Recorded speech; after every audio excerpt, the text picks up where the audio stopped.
And if this is Mario Kart, son, I'm Bowser. I'm coming highway, but my roar is much louder. I hit them with the business. They don't want to listen. I come with high.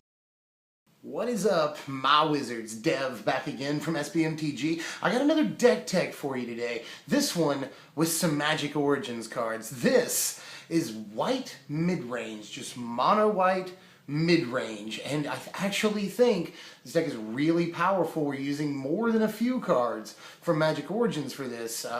They make it a thing. You'll see. I actually think this deck is great, so here it is. Let's go ahead and get this out of the way. We're playing 3 Kithians or Gideons, whatever you want to call them. This is quite good, it turns out. Definitely. A lot of people were right on that one. So, in any case, yeah, I don't really have to go into it too much. His +1 once he becomes a Planeswalker is amazing.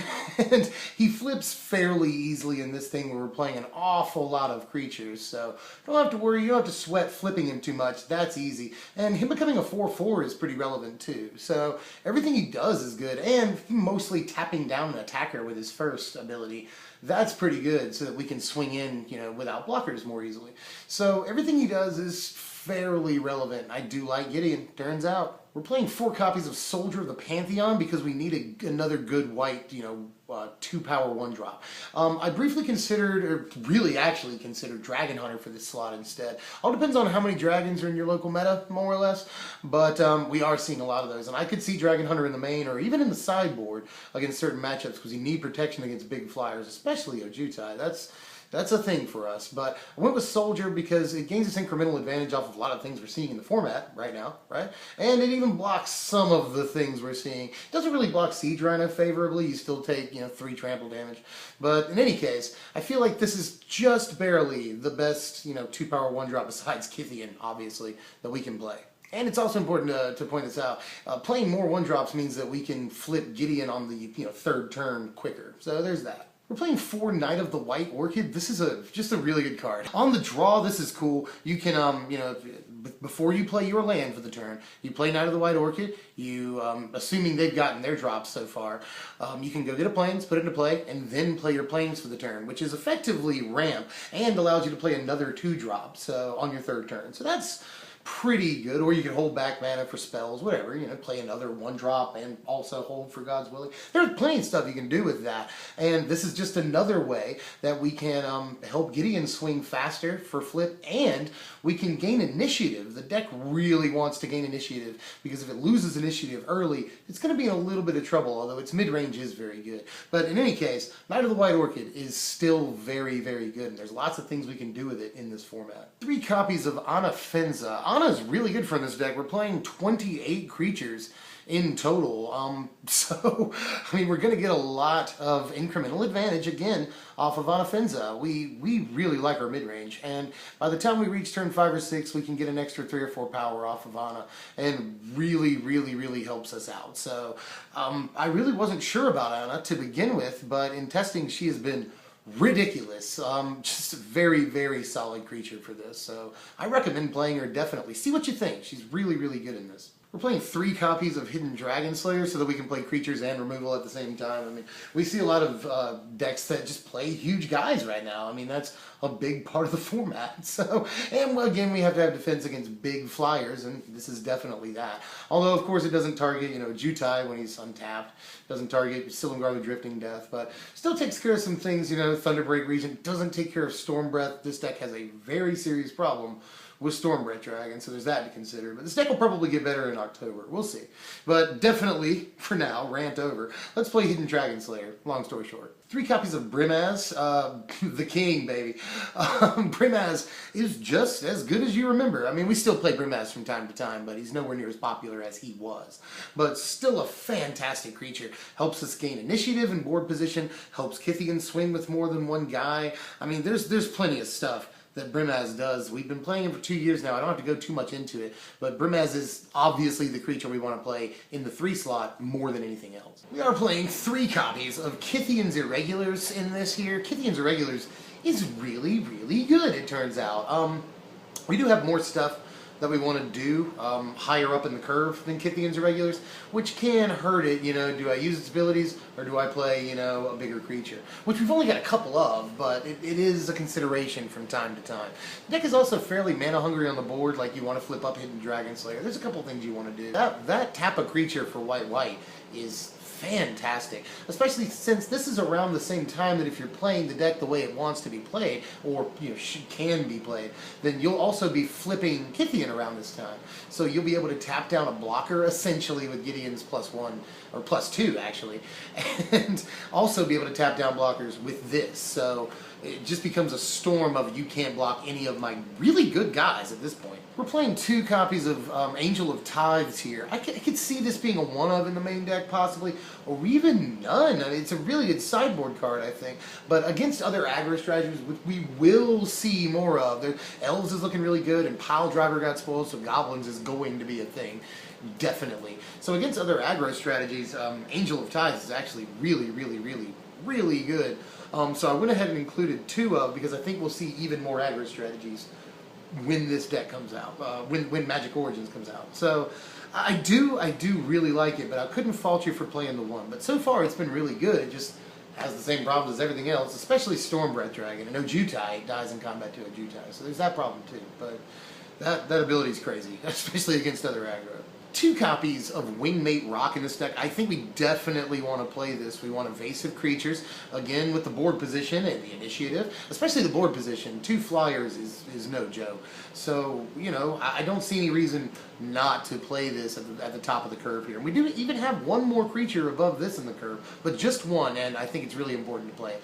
But in any case, Wingmate Rock, definitely want to play this card. I see absolutely no reason not to play this. And 1 copy, as I promised, of Soul of Pharaohs. Now, this is actually crazy. We see a lot of decks that are sort of attrition-based, especially green-white, Manifest, there's Abzan, Megamorph, you know, things that play Whisperwood Elemental, Dim Protector, Deathmist Raptor, Mastery of the Unseen, and they go very long and pretend to rely on board state, you know, board presence. And this deck, this card really breaks up those strategies a lot. That lifelink is insane, and just +3/+2 is really good too. And if we go long enough, it's entirely possible we can activate that ability twice. It has happened. Especially against, you know, again, very grindy decks. And even against aggro, if we can resolve this and get 1 activation of its ability off in combat, then we will very likely win the game. So I'm down for at least the 1 copy of Soul of Pharaohs because it's very expensive, but when we can resolve it and get it to work, it is just amazing. Finally, we're getting into the spells. We're playing 9 of them. Here's 3 copies of God's Willing. Just does everything we want it to do. It saves our guys from removal. Obviously lets our creatures get through very often. Surprise during blocking, you know, good combat trick. And helps Kythian get through without dying if we don't have enough mana to activate his Indestructible. So, but in that case, you've telegraphed God's Willing, I think. But one way or the other, your Kythian's going to survive combat in that case, so it doesn't matter. He's going to flip. So God's Willing does a lot for us. It's a great card, and the scry ain't half bad either. So I want to scry away lands we don't necessarily need. Just the 1 copy of Valorous Stance in this deck. Gideon goes a long way in and of himself to helping our guys survive mass removal, even targeted removal, but it really helps against sweepers. Although I think Languish is going to go a long way in controlling Gideon, especially Gideon. But other creatures in the format, you know, Fleece Mainline, there's a lot of things. Ojutai, obviously. So yeah, Languish obviously is very good and will help control, especially Gideon. But in any case, we don't, for that reason too, we don't need so many copies of Valorous Stance or, you know, any, like a Johnny's Presence. I chose not to play that at all because it's, you know, traditional, this saves us from mass removal, isn't as good as it normally would be because Languish is a thing and we already have copies of Gideon. 1 copy of Mastery of the Unseen in the main deck. There's another in the board.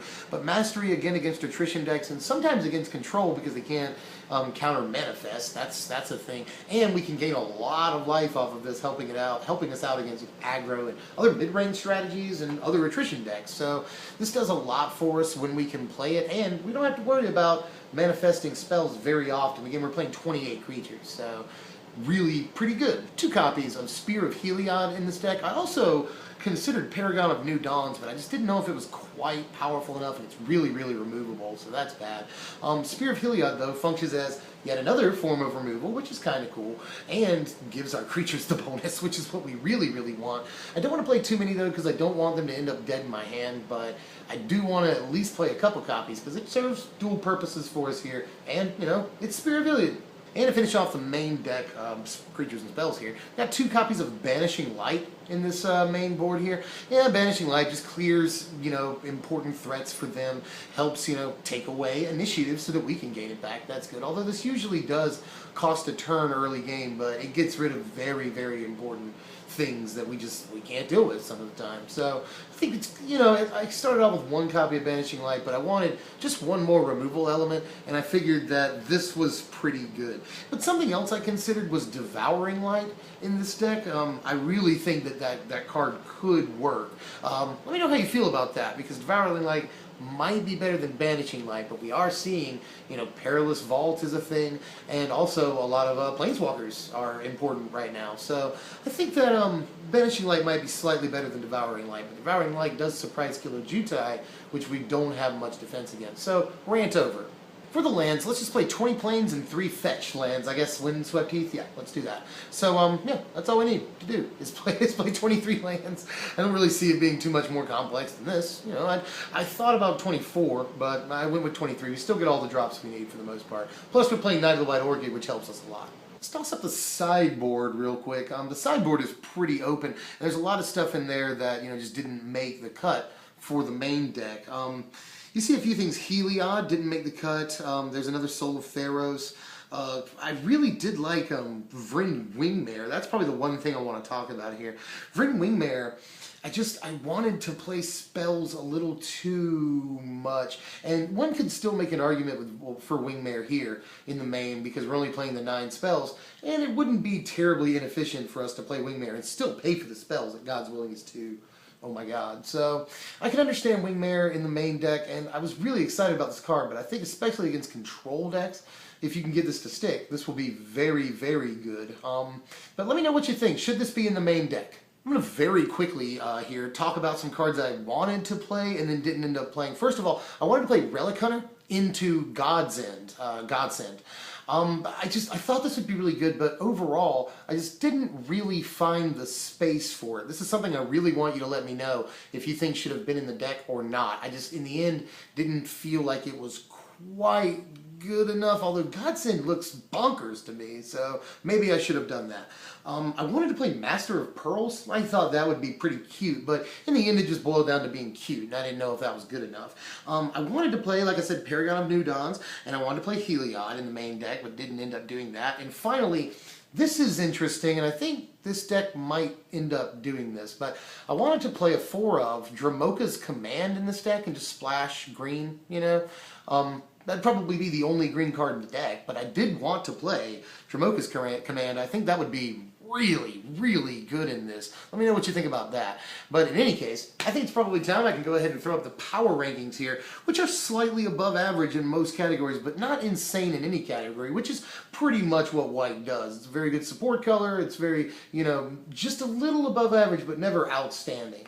And that's usually a good thing, because the deck doesn't do any one thing terribly, and it's fairly synergetic, quite consistent, because you've always got something to do. It curves very, very well, and again, I'll say it one more time, it tries to gain initiative, and when it doesn't gain initiative over some decks, it can be a serious problem, although it is fairly resilient because you've got a lot of threats in the deck.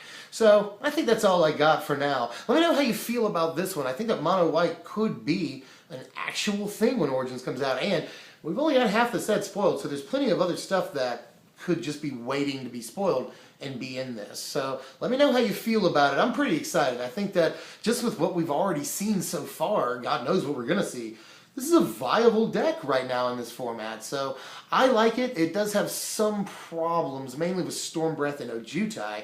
Ojutai is going to be here for the next couple of years, but we will, maybe when Stormbreath rotates, the deck will get better, because we don't lose too much much. We lose a couple of pieces. We lose Brimaz, which is important.